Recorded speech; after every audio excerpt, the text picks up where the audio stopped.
Hello everybody. Hello. My name is Darren. And I'm Graham. And we are going to talk to you about Fast and the Furious 7. Are we? Why not? I haven't even seen it. I have. Why have you not seen it? Do you want to see it?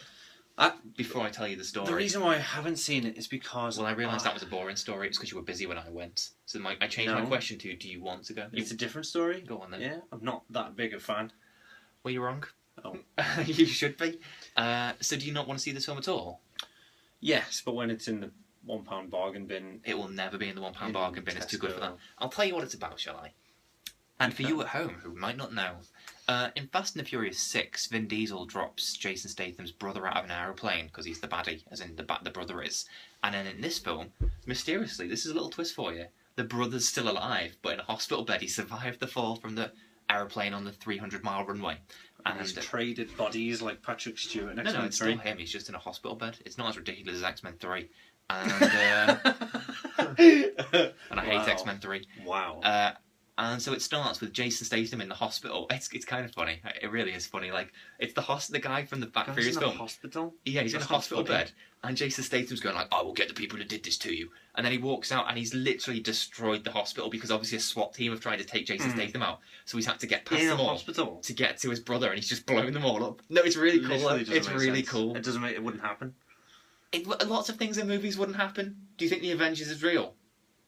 Would that happen? Carry on. Would aliens fall from a portal in the sky as men in iron suits try and stop them? In that situation, that would happen. Well, in this situation, this would happen. That wouldn't happen. A SWAT team wouldn't raid an entire hospital. Why? In the world of the Fast and the Furious.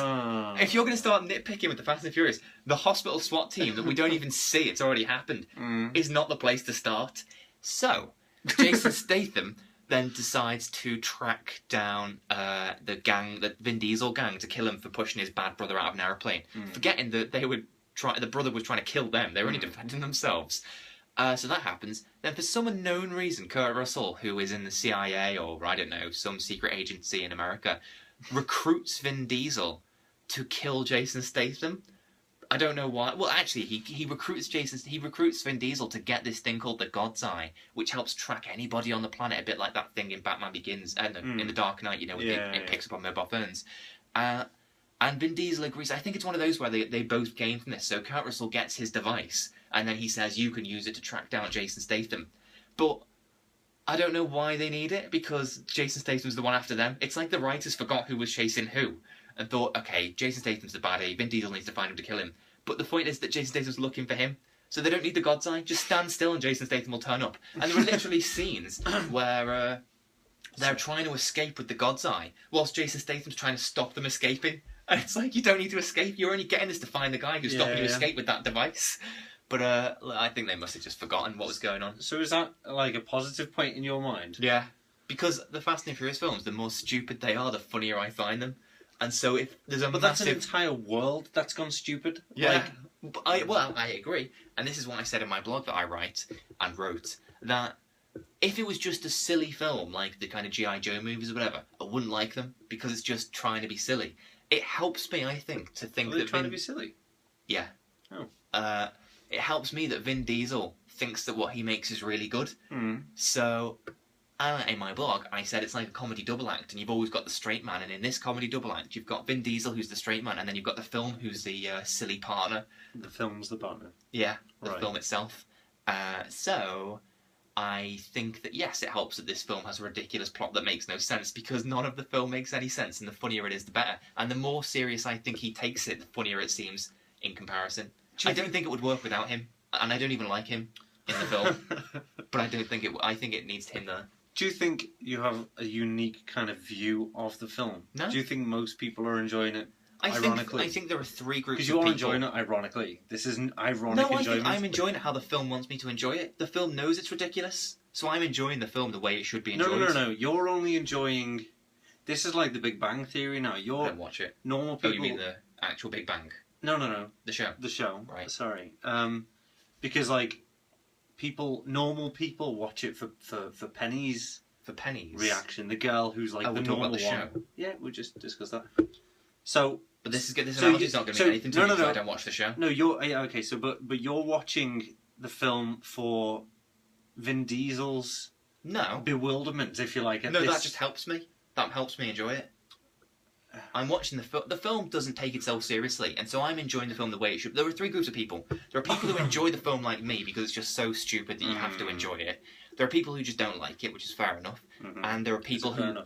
You told me I was wrong before. You are wrong for not liking it. We'll get to that. That's fine. I'm just going through the quote. Then there's the third group, which is the worst group. Like, these are worse than people who don't like it.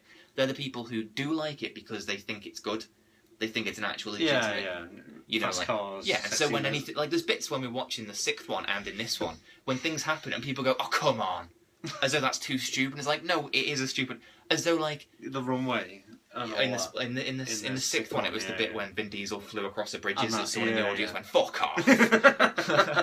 And it's like, but this isn't a kitchen sink drama. Like, what were you expecting? You know, to say directed by Mike Leigh at the end? Like, these aren't gritty films about criminals and cops and whatnot. Yeah. These are ridiculous films about superheroes who drive cars. That's what they are. So, in this film, I particularly enjoyed... Oh, actually, I do have a criticism of the film. Well, just one. Well, I have a few. That's impressive. But I think the problem is that everything that was really good in the film you've seen in the trailer. There was no surprises. So the bits where the cars are like jumping from one thing to the next. Yeah. It's funny, but it would have been funnier had I not already seen it in the trailer. Like, there's no set piece, I don't think, that's in the film. And Is that hilarious. Not supposed to be just like an awe-inspiring moment full of wondering, oh wow, look at how brilliant these people are driving their cars. And it's supposed to be, this is ridiculous, this is so fun. It's just fun. It's just ridiculous. It's just an acid trip from Richard Hammond's comatose, sleepy mind. I don't think Richard Hammond has the intelligence to write this kind of thing. Richard Hammond's the guy who used to be on Top Gear before they lost the one person that hosts it and the two sort of balls. Yeah, realised they aren't good without him, even though he's rubbish anyway. I'm not a fan of Top Gear. Anyway, so as I said with Fast and Furious 6, they're so ridiculous that they're not really written by idiots. Because idiots would write something boring, whereas these are fun. These are creative. How do they top the last one? Okay, fine. But I mean, that's always going to happen, though. They're always going to try and. So, don't you think it hit kind of chaos point with the sixth ages ago?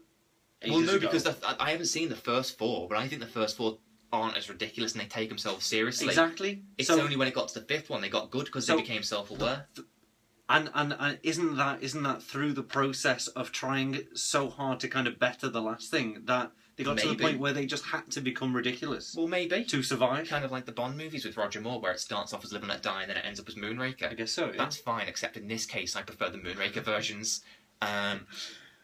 Because Live and Let Die is good and Fast and Furious isn't. So let's make it stupid so we can enjoy it.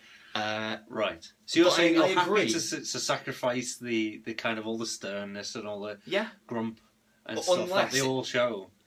Unless that's in with the ridiculousness, and that just makes it even funnier. Yeah. Because apparently I haven't seen the first one. Apparently the first one is just a remake of Point Break. You know, it's an FBI guy infiltrating a gang and ended up liking him, blah, blah, blah. Okay. So, yeah, I do think that I preferred the sixth one to this one because the sixth one was a hell of a lot stupider with the runway and the tank chase and everything. The block. But this is still really good, and the final third is, when you bear in mind that it started off as a car remake of Point Break, this one ends with the cars being chased by one of the hunter killers from the Terminator, like flying through, tracking them and stuff. And I have no idea why Kurt Russell hired them in the first place. Even if that God's Eye thing was to their advantage, he's the spy guy. Does he not have his own spies that he can? He literally sends in SWAT teams all the time. Use them.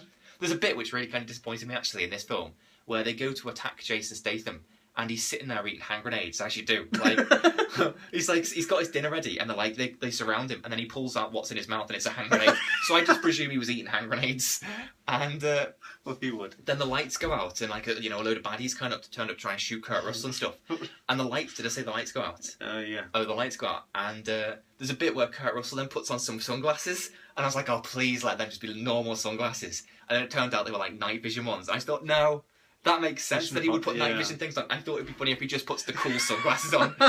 Because it's in pitch black. That disappointed you? Yeah, because it was stupid and then it became stupid but with some sense to it. Okay, so now how do you address things about Paul Walker?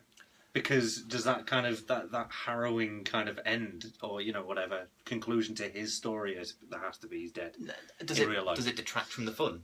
That's not a spoiler, is it? Telling people he's died in real life. No, he's dead in real life. Okay. Does it try? I mean, obviously, it's a sentimental moment. It's going to take away from the fun, obviously, because it's not a fun moment. Yeah, I think that this is the first Fast and the Furious movie that I've seen that has any sort of substance behind it. Because the whole thing is about these people dying because Jason Statham kills the Han character, and obviously it's about Jason Statham trying to bump off the gang and kill the rest of them. And Paul Walker is dead in real life, and there's a scene at a funeral where Paul Walker says, "I don't want to go to any more funerals," which was obviously filmed before he was dead. That kind of obviously strikes a thing. And Vin Diesel's thing in the film is all about family, and I think that he probably did care about Paul Walker in real life, so he's lost someone that was. Yeah, I get that. I understand that the scene had to be in there to kind of let him go, sort of thing. At the end. Yeah, because they had all this footage. So your question I'm saying, does the inclusion of that scene? No, because this is the first one that's had any kind of weight behind it anyway, and so it feels like it's kind of it feels like it's kind of earned. The point, it sounded like a friendship thing, and no, that sounds rubbish. It just makes the first one. I'd just rather watch Point Break. You can't beat Point Break. Okay. Don't even try. Okay. Not even with Fast and Furious. If anyone's gonna be making a good remake of Point Break, it's not Vin Diesel and Paul Walker. Yeah. Okay. Certainly not anymore. Maybe Vin Diesel has a chance at some point in the future. Make it interesting now, but so yeah, I feel it kind of earns its payoff because it's it's got a bit more weight than the previous ones, and secondly, well, they've got to do something. They can't just have him, never appear again. So I think it's good. I think it's kind of obvious when they've tried to CG him or they've used the same footage. Is it obvious? Yeah, it really is obvious. There's a bit at the end where you see him. Claws in the original. Yeah, it's a bit creepy, the CG Paul Walker at the end, but just doesn't look. It looks like it. Oh, no, I can't say that. It looks like a cross between Paul Walker and that picture of River Phoenix's corpse that's online. Like, it just doesn't look real. It looks a bit like a vampire. Like, you kind of wish you hadn't seen it. I think the end's really good, though. I think they did a good job considering what they had. So, yes. It's the answer. Oh, right, okay, good. It doesn't detract from the fun. Good. If anything... It doesn't detract from the fun, but I'm saying, like, if they've built this kind of world where the most ridiculous things happen, and then they do have this kind of harrowing moment where... Oh, they're addressing the death of a real person. Well, yeah, they're addressing it, but they're not. It's not like it's a tragic ending. It's a happy ending for his character. So it just kind of adds... still within the realms of their world that they've made. Yeah. Okay, fine. It's not like it then goes, It doesn't change kind of Vin genres. Diesel doesn't just turn to the camera and go, and then Paul Walker dies, and then just fades to black. Yeah. Although I did say in my blog that a good way to how I would have ended it would have been having Vin Diesel and Paul Walker drive off a cliff, Thelma and Louise style, as Vin Diesel's voiceover says, "We are Groot." That might have been a sentimental way to do it. Because you get rid of Vin Diesel at the same time, then. No, I would want him to come back though. In the beginning of Fast and Furious 8, go like, "That was a fun drive off a cliff. Who'd have thought we'd survive that? See you again, Paul." And then that'd be that. Please don't ever write films. I think that would be a brilliant way to start the next one. The only thing that I worry about now is that The Rock wasn't in the Fast and Furious 7 as much as I don't like either. But apparently that was because it was originally he was barely going to be in it at all because he was filming Hercules. But then Paul Walker died, and so production got bumped so they could suddenly fit him in as well. Now, yeah. But what you do get of The Rock is amazing. Like, it's stuff him flying out of windows and walking down the road with a minigun and stuff like that. So it's brilliant. So I think that Fast and Furious 7 is a brilliant movie. Not as good as 6 maybe. Okay. But it's brilliant, and I can't wait to see Fast and Furious 8. I have a theory as to what I want for Fast and Furious 8, but I can't really say it because it kind of gives away the end of 7 and what happens to the baddie. Okay. Mm-hmm. Are you okay? So I won't say anything. So you're keeping it to yourself? A little teaser for everybody. Oh, it's a ridiculous franchise, so I could say anyway, couldn't I? But no matter what happens in this, whether he lives or dies, I want Jason Statham back in the next one and trying to kill them both with his brother from the 6th. That's what we're bringing witchcraft into it now. Then let's just reinvigorate this dead body. Well, why not just bring Paul Walker back? Well, because he's dead in real life. You confused real life with So that's my that's what I want. Great, that'd be great fun. Yeah, I want more Kurt Russell. I want more of The Rock. I want Jason Statham and his brother. This is the Expendable. Do you want Arnie in there as well? Well, this is what the Expendables should be. The Expendables is really boring. They take themselves too seriously, whereas this knows it's ridiculous. If the Expendables had the sense of humour that Fast and the Furious does, it'd be amazing. But it doesn't, so sod it. Do you not think it's losing its core kind of principles though? I know that there's loads of driving and stuff, but it's turning it to espionage and it doesn't make any sense. Arts I don't know why Kurt Russell's recruited them. It's as though he thinks they are the Mission Impossible team or the A-Team or It makes no sense. Bizarre. But I just don't understand the fascination. I mean, obviously because it's so much fun. But it's like Transformers. That's a lot of fun. That's not fun. In fact, a criticism I have of Transformers is the misogyny in it, and I do agree that there is some misogyny in the Fast and Furious, which I don't like. Well, that's Get rid of that. That's good. But beyond that, there's a massive difference between the Transformers movies and this. They're not fun. This is. Okay. This is the kind of Michael Bay dreams of making, but couldn't. Actually, Michael Bay doesn't even care about the kind of film he makes. He just wants to make money. Yeah. Which he does, well done. But so is this, 800 million it's up to so far. In 10 days it made $800 million. Imagine if it became the highest grossing movie of all time. We can dream, can't we? And the 6th one is better still? I think it is. Maybe I'd have to watch the 7th one again, because I've had a couple of years to let the 6th one sink in. It did feel a bit like being drunk watching this film, because you have the night out, then you sober up the next day and you reflect on that night out. You go, God, that was a really good night out. Like, you kind of just experience the film, you really enjoy it, and then the credits come up and you think about what you've just seen. You think, that was amazing. I need to watch it again now. I could happily watch it again right now. Really? Yeah, it was brilliant. How long is it? I think it's about 2.5 hours. Really? Yeah, it is quite long. But, when you see... How long does Paul Walker's death take? We didn't die in it. Sorry, yeah, no, but... What do you mean, in real life? I don't know, wasn't there? Okay. An instant, I imagine. How long is his tribute scene? Yeah, 5 minutes, maybe. Right, okay. Yeah. But it feels right, it does earn it, I feel. Well, there you go. You got a sterling review from Darren there. I hope you're very proud of yourselves. Well, everyone's already seen it. You're the only person in the world that's not seen this film. Everyone's seen it. Anyway, bye-bye, everybody.